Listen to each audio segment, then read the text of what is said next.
സ്വപ്നങ്ങളുടെ ലോകത്തേക്ക് വീണ്ടും സ്വാഗതം. ഇത് ഡ്രീം നെസ്റ്റ് മലയാളം ചാനൽ. കഴിഞ്ഞ കഥയിലെ രാജാവിനെ അത്ഭുതപ്പെടുത്തിയ രഹസ്യം ഇപ്പോൾ പറയാം.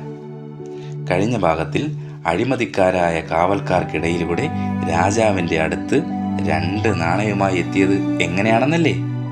എല്ലാവരും കരുതുന്നത് പോലെ അയാൾ അനേകം നാണയങ്ങളൊന്നും എടുത്തില്ല കേട്ടോ. യുവാവ് താലത്തിൽ നിന്നും എടുത്തത് വെറും 2 നാണയങ്ങൾ മാത്രമാണ്.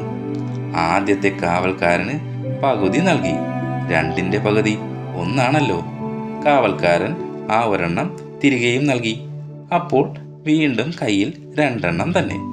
രണ്ടാമത്തെ കാവൽക്കാരനും കയ്യിലുള്ളതിൻ്റെ പകുതി 1 നൽകി.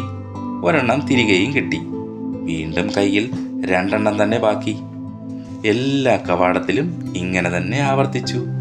7ാമത്തെ കവാടം കടക്കുമ്പോഴും 2 തന്നെ കയ്യിലുണ്ടാകുമല്ലോ. അങ്ങനെ അതുമായി രാജാവിൻ്റെ മുന്നിലെത്തി.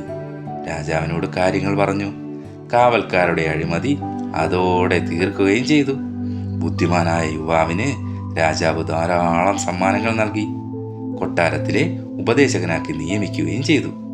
കഥ ഇഷ്ടമായാൽ ചാനൽ സബ്സ്ക്രൈബ് ചെയ്യാൻ മറക്കല്ലേ. ഇനിയും പുതിയ രസകരമായ കഥകളുമായി വീണ്ടും കാണാൻ കൂട്ടരെ.